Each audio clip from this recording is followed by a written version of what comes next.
Okay, welcome, dear listeners and viewers. I'm here with Brooke. Now, my name's Richard. I'm from the Micro Solidarity Network, which is a global community of community organizers, I guess. And community organizer for me is like a very broad term. It means someone that runs a dinner party, or someone that runs a festival, or someone that is, yeah, hosting a community space in a local area. It could mean lots of different things, but recruiting all of the interesting community organizers that I meet around the world, and we're sharing lessons between each other. And so that's what this channel is about. Brooke is from VibeCamp, which is the world's most exciting meetup of Twitter nerds. It's more than a meetup. It's quite well, you'll tell us all about it. But you and I had a conversation last year after the first iteration of VibeCamp. And I would say maybe anyone that's familiar with Micro Solidarity but not familiar with VibeCamp, I can post the link so they can review the first episode because it sets a lot of the context. But I would expect a lot of people watching this one are probably more familiar with VibeCamp and not with Micro Solidarity.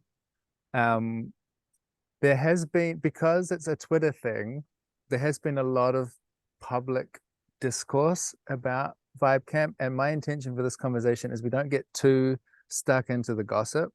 Like, the frame that I want to set for this is a conversation for community organizers.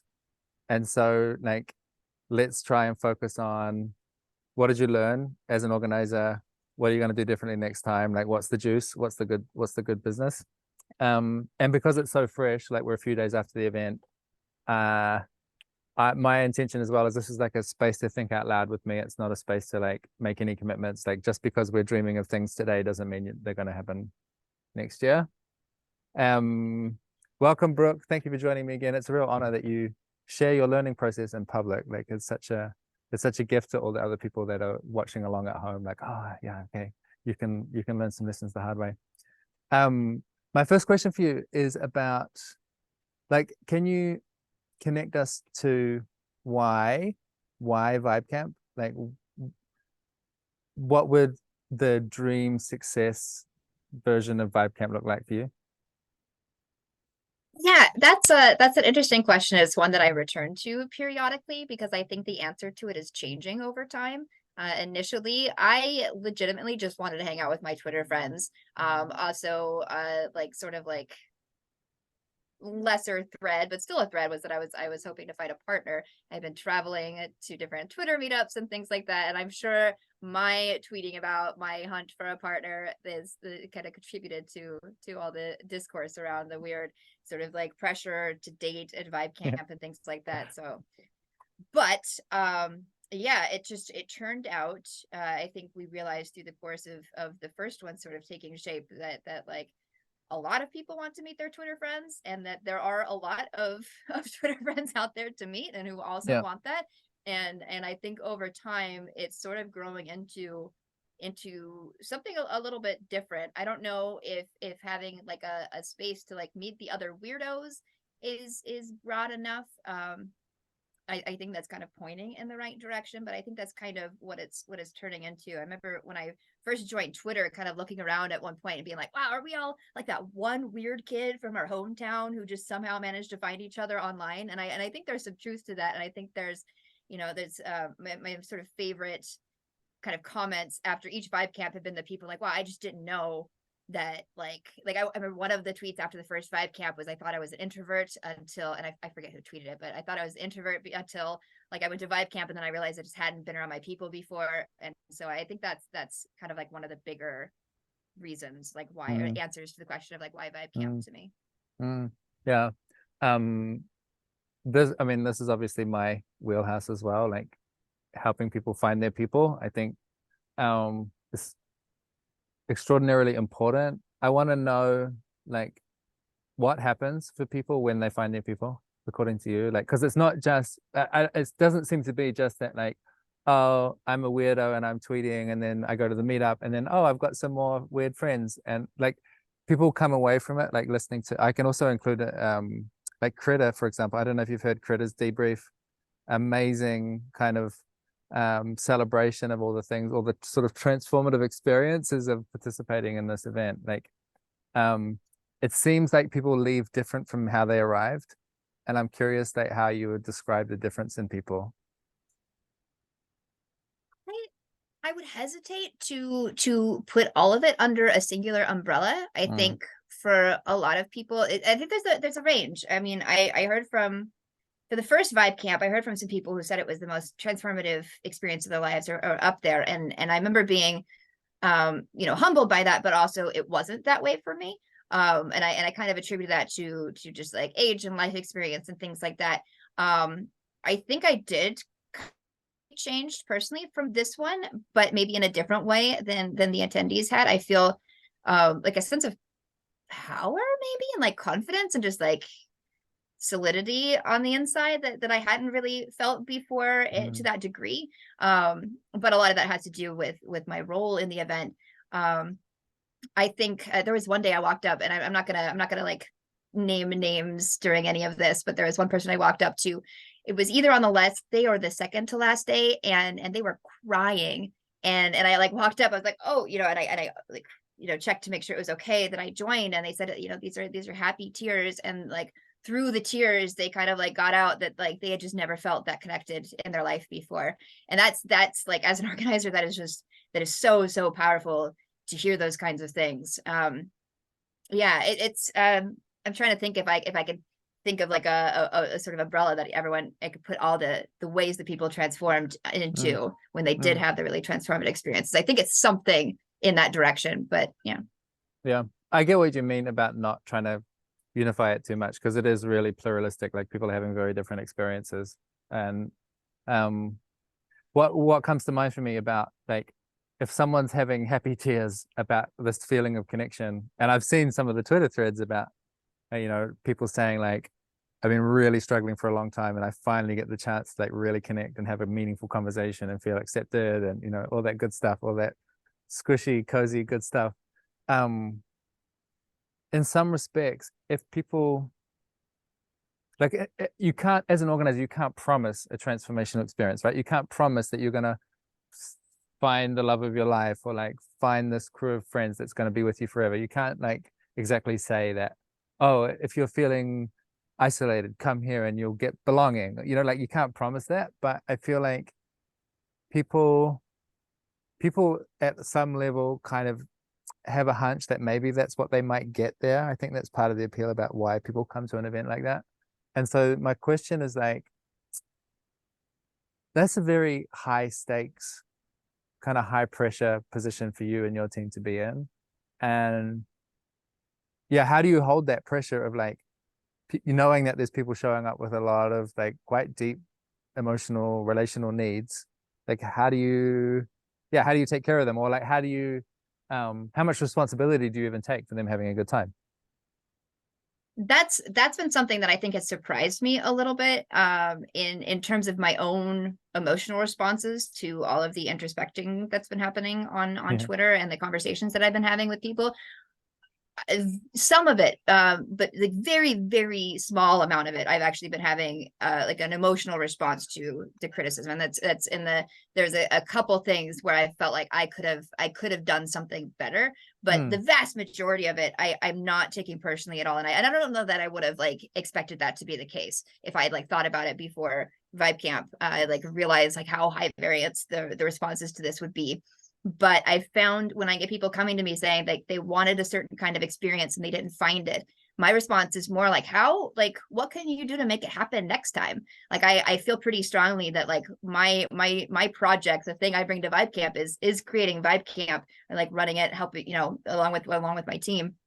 And if there are things that people want to see more of there, there's my ability, and even like what I think we should do as a team is somewhat limited. Part of what I think is kind of cool about VibeCamp is that it's like, I think a lot of people, maybe not a lot, I don't know, I've heard from some people that it's helped them feel like they have a greater sense of agency.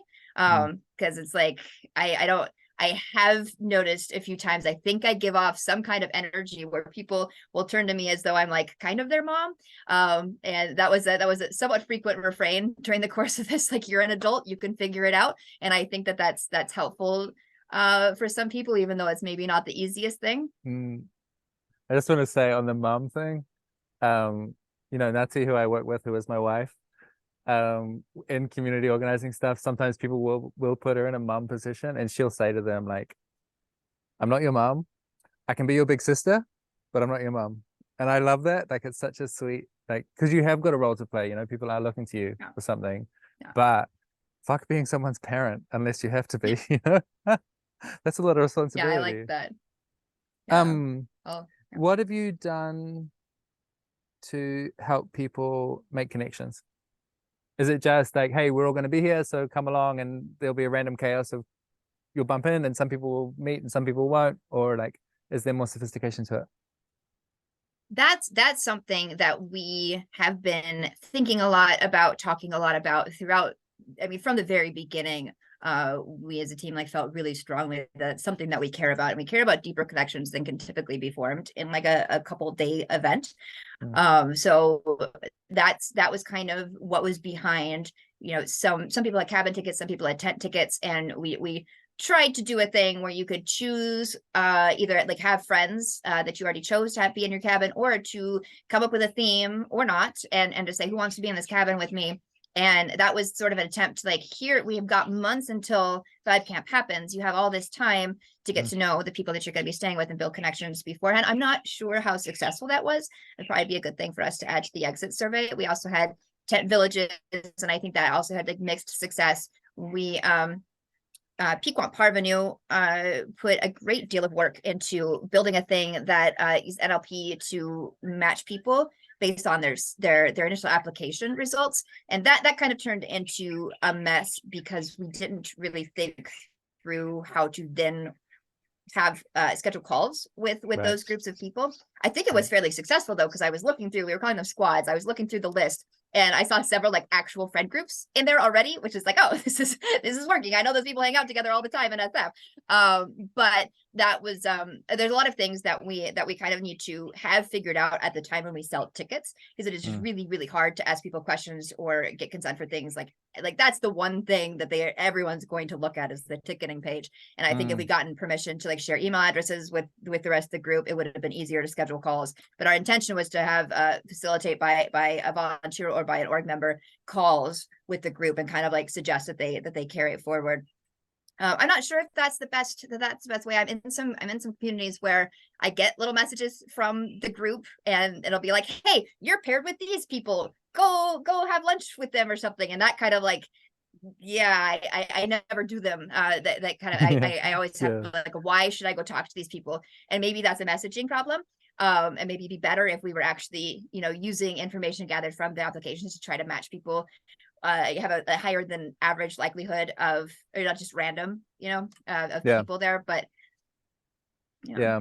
I mean, this is part of the high variance experience too with VibeCamp. So like with the gatherings that I'm running with Micro Solidarity, everyone knows that like the group process and the facilitation and the experience of belonging and the structures of community are like kind of they're kind of the point of why we're there. And so we've kind of got permission to bring a lot of structure and facilitation and process. And like I can say, yeah, you're in this group and you're going to meet them once a day, and people go along with it because that's part of the program. But it feels a bit, there's plenty of people showing up to VibeCamp who are just coming for a good time with their friends, and that like any kind of systemic facilitation is going to be really kind of cringy and inappropriate.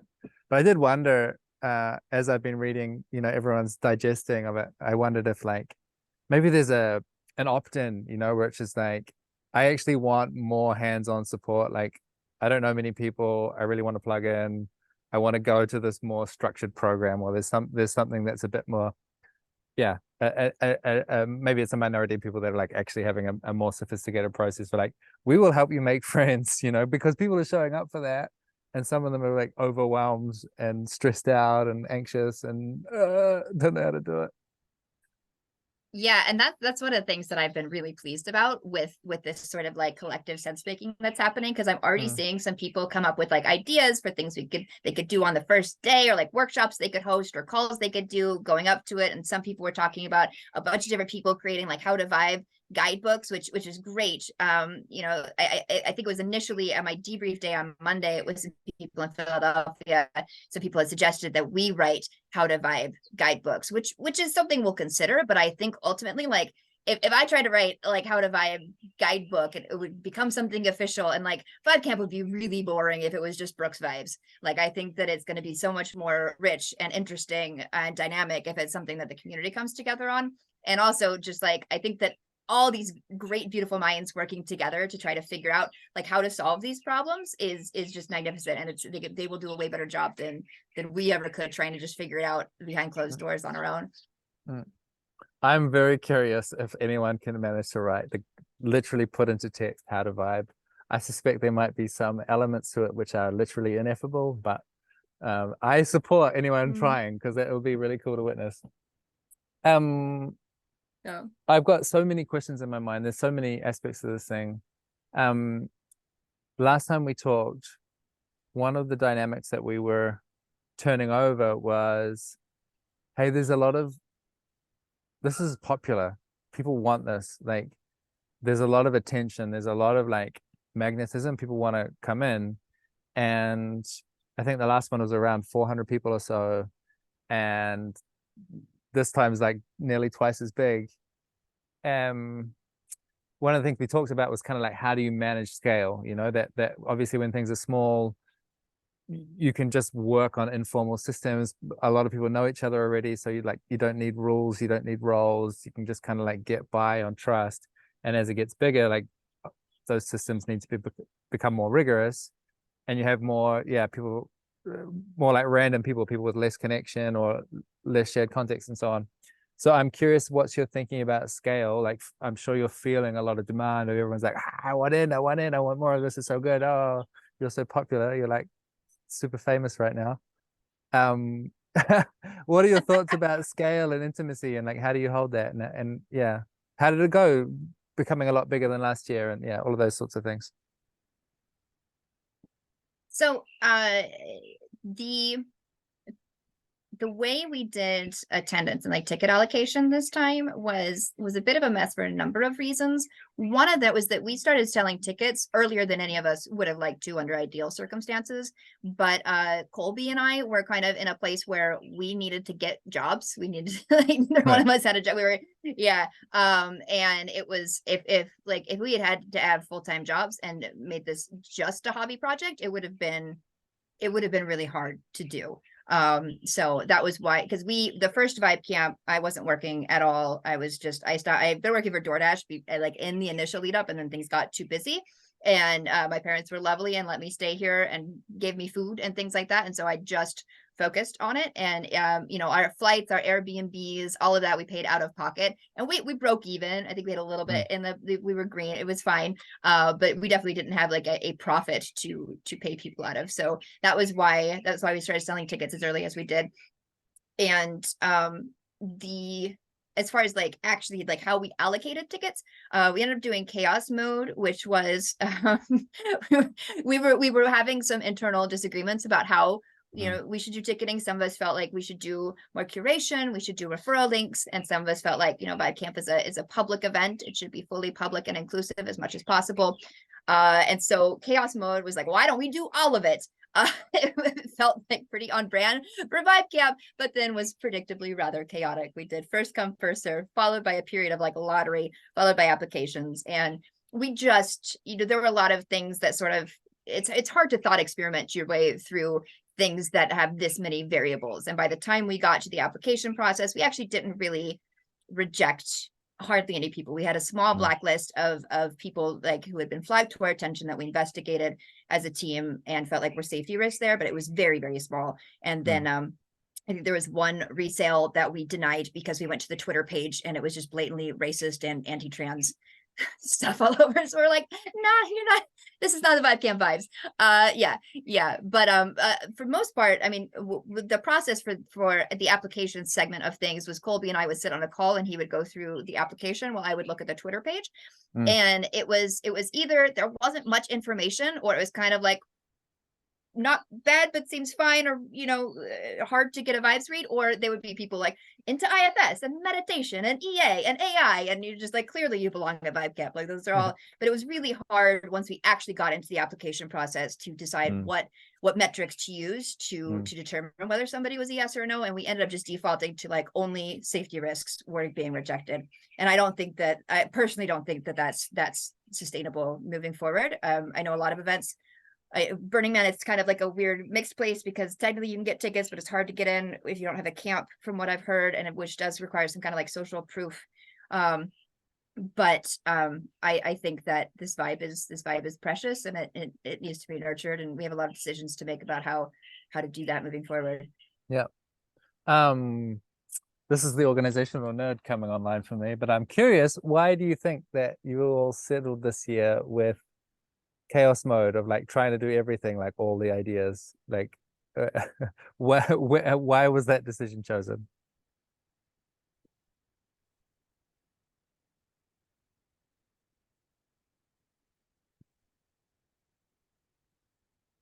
We have, as a team, returned to the topic of values and principles frequently. It has been, we have spent hours talking about it. We have had those discussions be facilitated by multiple other people, and each time we've tried to come to like a cohesive agreement about what our values and principles are, it feels harder than it should be. So we've sort of landed on like, they are emerging and they haven't quite emerged yet. I feel like there are a lot of things that if we're like not sure of the answer to, we would normally go up and look at our values and principles and see like the answer would be clear from there. It's just those have not been decided on as a team. And I think we're much closer now. We haven't done a full team sort of debrief after VibeCamp yet, but I think like, were we to, those would be a lot clearer now than they were like after the last VibeCamp or in the lead up to this one. I really like the connection between decisions and principles, like, because I'm a bit ambivalent about values, because it's really easy to say like, oh, we value transparency and inclusion, and you just rattle off some nice words and kind of go through a bullshit facilitated process to get everyone to say, yeah, that's good enough. But if they're actually like principles that you can measure a decision against, and you're like, no, we're doing this or that, we're choosing this over that, we're doing inclusion over safety, or which one is it, like you have to make these kind of trade-off calls. That sounds really good. It also makes me wonder about your role. Obviously you're playing a central figurehead type of role, but obviously there's like a lot of people involved. You've got this awesome team as well as all the volunteers, and then all of the participants are showing up with a lot of agency as well. So like, how do you conceptualize your role? Can you just come in and say, look, these are the principles because I'm Brooke and this is how it rolls? Or yeah, like how are you holding your position?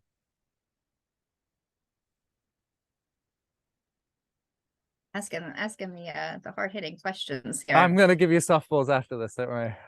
No, I love it. I love it.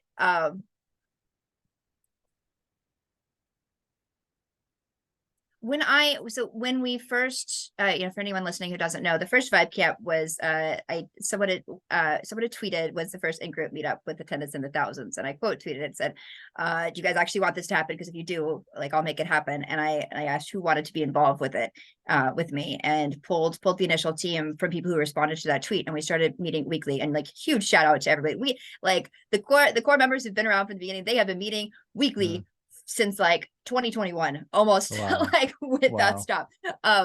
It's phenomenal. And where there are 3 of us now that are getting small but like livable paychecks, and most of the team is still just, this is just their passion, and it's incredible.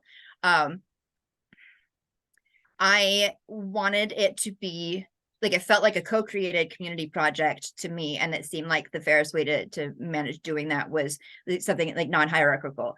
And I tried to kind of not be the driving force behind it as much in the beginning. And then Grin on my org team was the one who had a call with me at one point. He's like, you need to like, you are like the spiritual leader of this thing. You need to actually be a leader. Things aren't getting done quickly enough, decisions aren't being made, like the buck kind of stops with you and you need to like step into that role. And that was when I started. I think that was before we put me down as like the CEO, which is Chief Enthusiasm Officer on our books. But that was kind of like a turning point for me when I realized that, yeah, like there are things that like it is incredibly valuable and kind of necessary to have the whole team as part of for decision making and consensus. And that also things just run more smoothly if there's somebody who can just be like no or like yes for some of the like decisions that are not quite as close to issues that would have to do with like values and principles, I would say. Mm, mm. This makes sense to me. It's a topic that I'm just like extremely curious about, because it does seem like there's almost like a paradox between wanting to, like, this only kind of makes sense if it's collaborative. It only makes sense if like lots of people are activated, and like you're describing, they're coming from their passion. They're not coming for a paycheck, or like, you know, they're not trying to get something out of it. They're intrinsically motivated. That has to be done in a very open, collaborative way. And yet it seems like not always, like there are some other communities that would buck this rule, but for a lot of people it does seem to be more straightforward to have one person to turn to, you know, like if we're at a deadlock or something, to just say like, we've talked this to death, can you make a call? Or like there's some kind of coherence that comes out of one mind, and so long as people trust that one person, then it kind of helps things go along smoothly. But I'm really suspicious of centralized authority, you know, like it can really, I mean, I'm sure you've got a lot of blind spots and shortcomings, and I do too. And I'm playing leadership roles all the time. And I really hate the thought that I would build a community which is like a supersized version of me. You know, like what a terrible idea that would be. The world doesn't need a giant me. The world doesn't need a giant Brooke. You know, you're good enough that size. You know, that's a really good size for you. So yeah, I'm just curious about it. I don't have like a hardline principle or like any critique or anything like how it should be or it shouldn't be. I'm just like trying to figure out how we play this role gracefully, you know. It also makes me then think about succession, basically. Like, do you have a sense that this role that you're playing is obviously important, and are you in it for the long haul, or are you thinking about like stepping back and making more, you know, like gradually? I don't mean like next year you're going to disappear, but yeah, how do you think about, have you thought about succession and like how this role moves to another person or moves to a group, or yeah, all of those sorts of things? Yeah, so we brought on Dread Canary. We call him our, well, he's got multiple titles. He's either the aide to VibeCamp or like our resident spreadsheet autist, which is a name I think he enjoys. He is very, very good at the kind of like organizational things that I struggle with. And it was kind of like a missing link on our team. So part of what I think he's really excited about is building documentation for everything, which is something we've intended to do from the beginning, and also just I struggle with it a lot. I have other skills but I would love to have, you know, just like open source, like, you know, documents about our process and things like that. That's something I've wanted to exist from the beginning, and it's not there right now. But I've been, you know, we were pretty busy in the lead up to this one, but we were taking steps towards like I would have him in meetings that I wouldn't have had him in otherwise, because I you know, ask him to take notes about like how I run it and things like that. So we are definitely like moving towards a direction where yeah, it would be at least possible. Like right now, if I handed over the reins of VibeCamp, it would be just setting somebody up for disaster, because so much of it is in my head. And that's like not a good, like, you know, what if I get in the plane crash or something? Like that's not a good position for the org to be in, regardless of how long I stay. And I'm also feeling a lot like my goal in life was never to be an event producer. I've been really, really enjoying this. I'm really enjoying the challenges. And I also think that once it gets to be stable, I'm gonna want to find other projects to work on. You know, regardless, like I will probably stay involved to some degree, but I would like to sort of have that degree eventually down the line be lessened, probably, if possible. So I'm definitely, we're not really, I need to fix things first, but then after that I will spend more time thinking about that particular problem.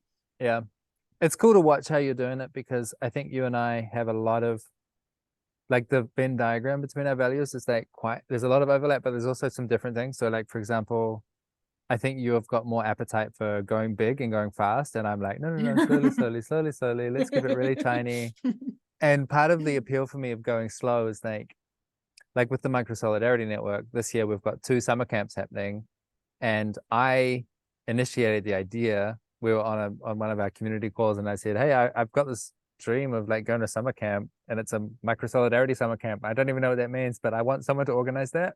And like 2 groups of people stood up to say, yeah, we're going to organize that. So there's one happening in the States and there's one happening in Europe in mid-July. So that was really exciting for me, that is happening, and I'm playing a supporter role, you know, like I don't have to, I mean, I could do nothing and it would probably happen, but I'm like helping, okay, here's the financial system that works, and like here's some lessons learned from past events and things like that. And my approach is like, well, it's almost like, what's the least that I can do and have this thing still grow? Because as it's growing, that means it's really being sourced from many different perspectives, and people are really buying. There's a handful of people that are really buying in a deep way. And so what I'm sort of prioritizing the development of people who really feel a strong sense of ownership and are like willing to like cook this up. Whereas it seems like you've prioritized a bit more like, hey, look, loads of people want to come to this thing. Let's just get them in. And what's the quickest way to do that? And the quickest way to do that is you take some responsibility and you're like, here we go. So like I say, it's just exciting for me to witness your trajectory running alongside me.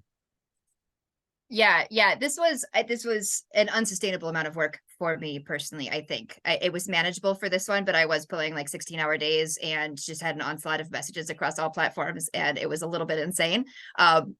Manageable for this one. It would not be something that I could do every time, and also just like pulled me out of watching the big picture and being able to like analyze things from afar, because I was so in the thick of it for a lot of it. And yeah, we rolled the dice on this one. We are very aware that we rolled the dice on this one. I was telling people before it happened that, you know, the 2 big failure modes that I could see was, 1, we scaled too quickly, or 2, like the first one was just a magic moment in time. And yeah, I think we almost scaled too quickly. I think that, you know, had it been much bigger than it was, that could have been an issue. And I think like a lot of the sort of criticisms that the event has been receiving probably it's hard to know for sure, but probably wouldn't have been the case had we been more intentional about how we grow. I just want to explain, I did a big face because a giant beetle like this big just crawled onto my toe. It's fine, he's friendly, but it was just a little distressing moment. Okay, so on this thing about criticism, this is really interesting because again, like I think each of us as organizers bring our psychology and our baggage with us, right? So like my baggage is I want to be perfect. And so part of the reason that I move slowly is because it means that I can make everything just perfect and there's no criticism, there's no complaints, it's like everything's smooth. But there's a real dark side to having everything smooth and everything taken care of, you know, like it really prevents people from taking ownership and like really getting stuck in and negotiating about values and everything. And again, you've done it a different way and you've been exposed to a lot more criticism. Like the last few days of Twitter have been pretty intense. I'm sure you've got your homies around you making it okay, but still it's pretty intense. And I know this is fresh, so I don't expect you to have like a solid conclusion or anything, but just where your brain's at right now, what criticism have you heard that really lands as like, oh yeah, this is a lesson for me that I'm going to take with me to the next thing? Well, okay.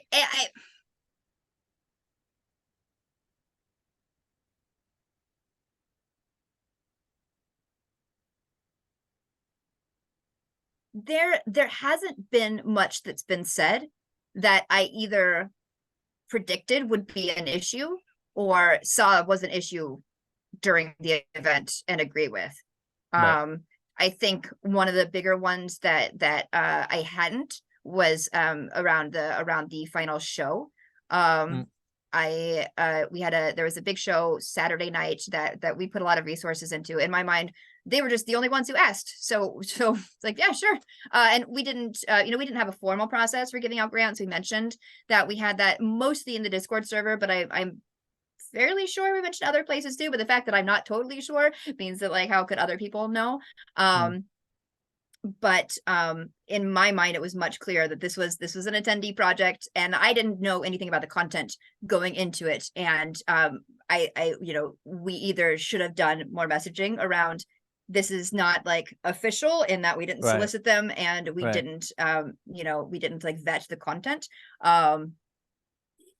Yeah, so that's one of the bigger ones that I didn't anticipate until I started hearing feedback about it. And it like totally makes sense. I totally agree. That was a failure on our part. But I for the most part, I feel like the criticisms are things that like like I tried to have better internet there. It was very expensive. It was hard to manage. I didn't realize how much of a problem that was going to be, largely because people couldn't make calls when they needed to. Yeah. And then things around the whole concept of harm reduction are a really big conversation that we're going to need to be having with both internally and externally. That was a bigger issue than I realized it would be. But a lot of things are just like we tried to have snacks out and coffee and tea 24/7, and it didn't come together in time. We tried to do a lot of different things, or at least had the idea that we should, and it ended up being put aside because there were higher priority things. But yeah, I don't know if that's a sort of rambling answer. That helps. Yeah. I'm glad you mentioned the harm reduction, because that was another question that sort of lodged itself in my brain earlier when you were talking about, you rejected a few applications for safety concerns. And so it just made me wonder, what have you done on safety? Like how, yeah, what kind of risks are you thinking about? And what have you tried to mitigate those risks?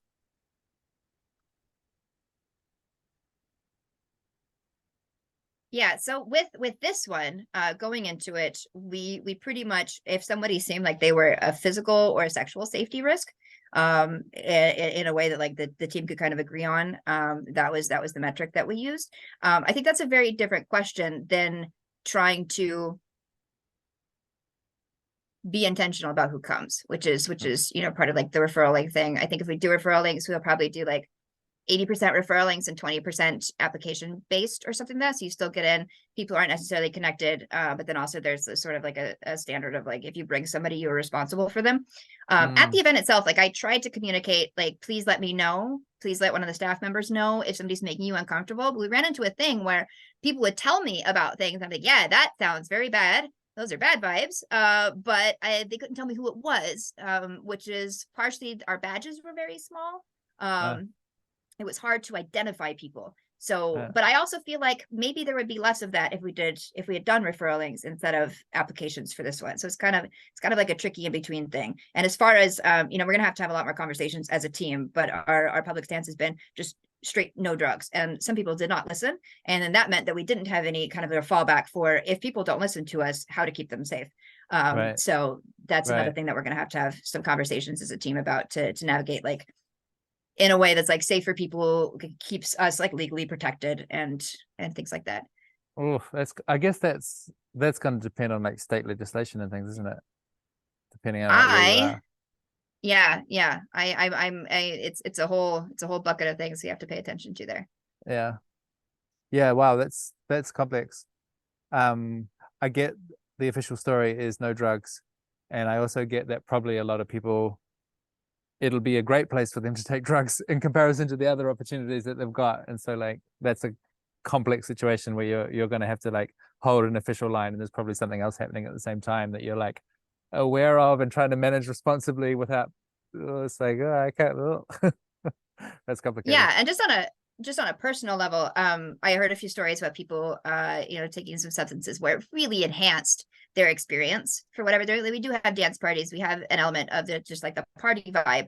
And I like that people can kind of go, it's almost like Mad Libs, like build your own VibeCamp. You can have the party experience, you can have the deeper connections or whatever. But I do think particularly within this scene of people who trend towards, there are like a lot of like actually diagnosed like high functioning autists there are people with like extreme social anxiety, and I think that they're myself included, I tend to overdrink when I drink at parties, and it's generally like sensory sensitivities, and things like that. And I would love to maybe do more to encourage the people for whom taking some kind of substances is not enhancing their event. It's sort of like a social lubricant, like to find ways to sort of like nudge those people away from that tendency. Yeah, it's such a complex responsibility. Like, it's one thing if the law had nothing to say about it, but then even then that's complicated. But then you bring the law into it, that's complicated. Did you have any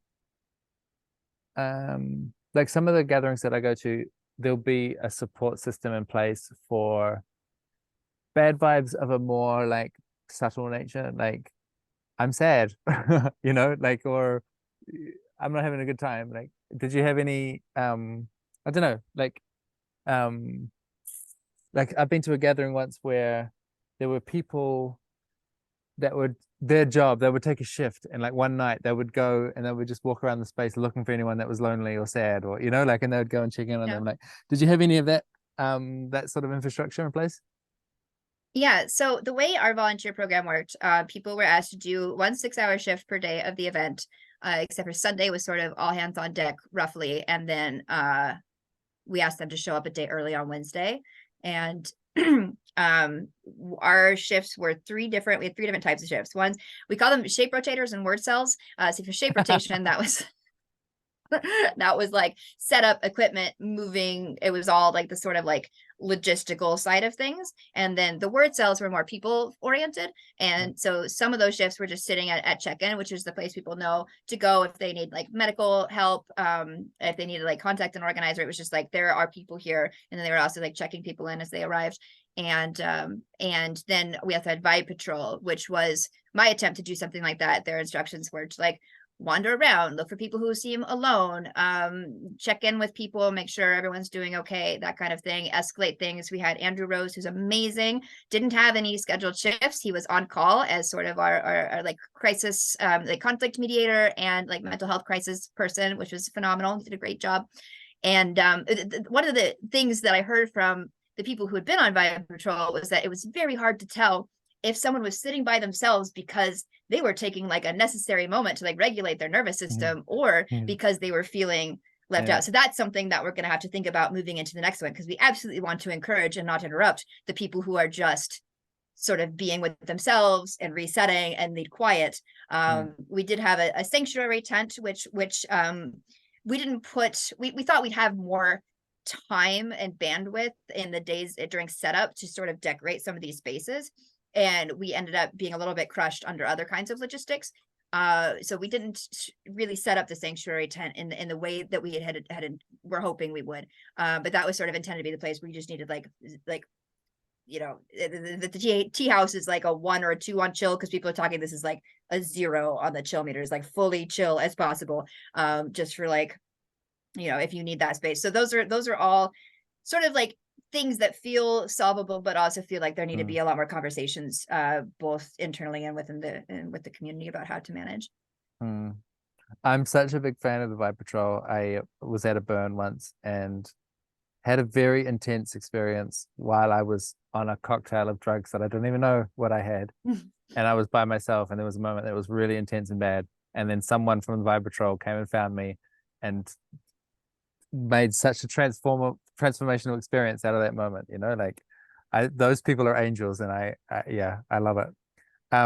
It makes me wonder more generally, were there any organizing structures or technologies or techniques or anything that you did as a team where you're just like, that was sick, like everyone should know about that, like this is a really good process, or something that you're like definitely keeping next year?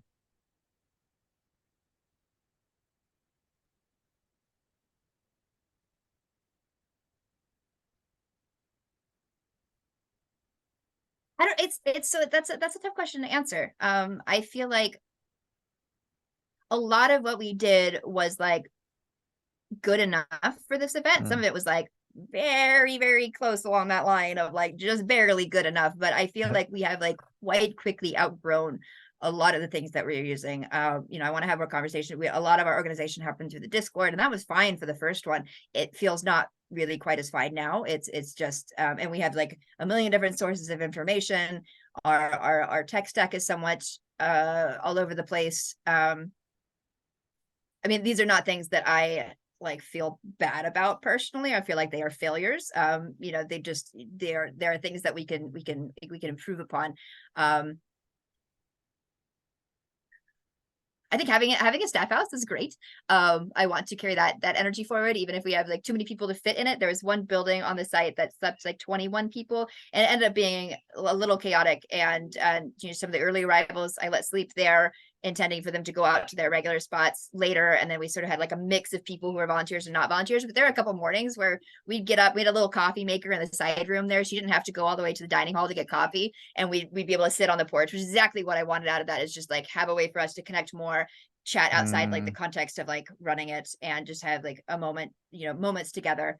I did really like that. I want to carry that forward.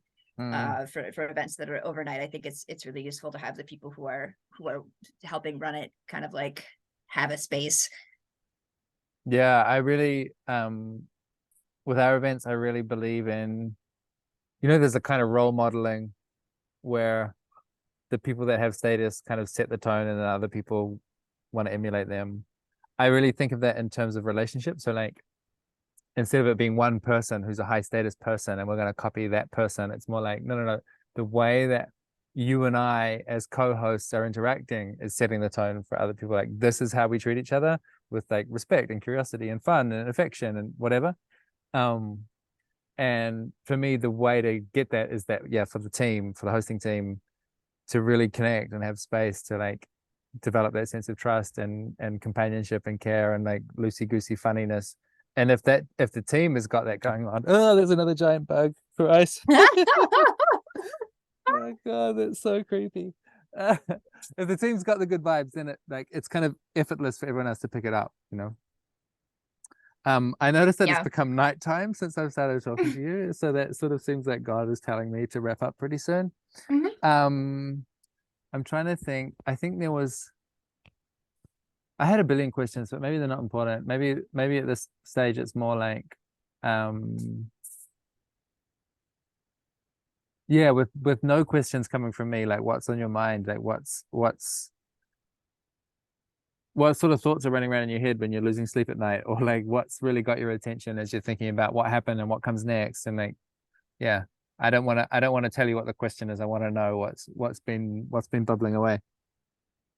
I think like the thing that has been coming most often and the strongest to my mind is just the phenomenon of everyone going to Twitter and then talking about it, and the way that has changed the actual experience itself. Like VibeCamp hasn't really ended yet. It feels like it has moved to the digital space, and it is like, I think people are kind of like all joining together in this like really interesting sort of social experiment that I couldn't have really predicted. It's an honor to be part of it, and it's just fascinating to watch.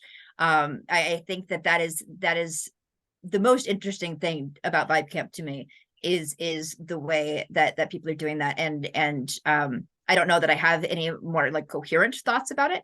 I do want to say, like, just thank you again to anybody listening to this who like contributed in whatever way. I heard lots of stories. There was somebody who just like stepped up on one of the buses and was like, hey, we're going to do speed friending. Here's how you opt into it. And that, I didn't reach out to that person. I didn't make that happen. Like stories like that, or of people finding someone who's having a rough time and doing what they can to make it better, all the way up to like the volunteer team and my staff. Colby just was working morning till like 3-4 a.m. every night, like just put in a phenomenal amount of work, and my volunteers were amazing. I went into it. That was the thing I was most excited about with this VibeCamp, was my volunteer team. We had an orientation call that most of them were at, and there were just so many points of connection. It made me feel like, oh yeah, I've done a good job if these people like all have these sort of like intersecting interests, or you know, people have been involved in the same organizations before and didn't know it. And they just did an incredible job, and a few of them went way above and beyond. And I'm so pleased to have these kinds of people, you know, supporting us and helping us get better and learn how to do this better. And also shout out to Yassine, who ran all the dance parties, which I think was way more work than anyone expected it to be. It's just incredible. Like, I know there are things to improve, but I am just floored at like how much people came together for this. Mm. I asked you this last time, and I want to know again, what's your wildest dreams, best case scenario for what this is gonna turn into?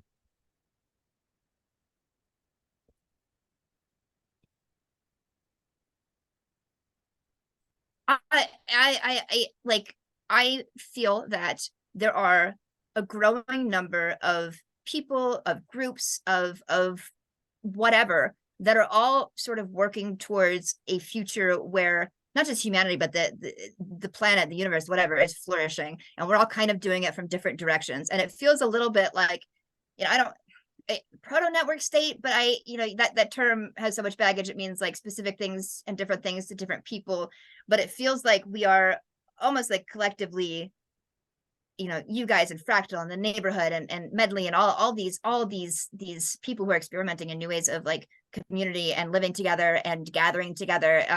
It just feels somehow, I don't know, like it could be leading to something really incredible, and I don't know what that looks like, but I am sure excited to be witnessing it. Mm, mm.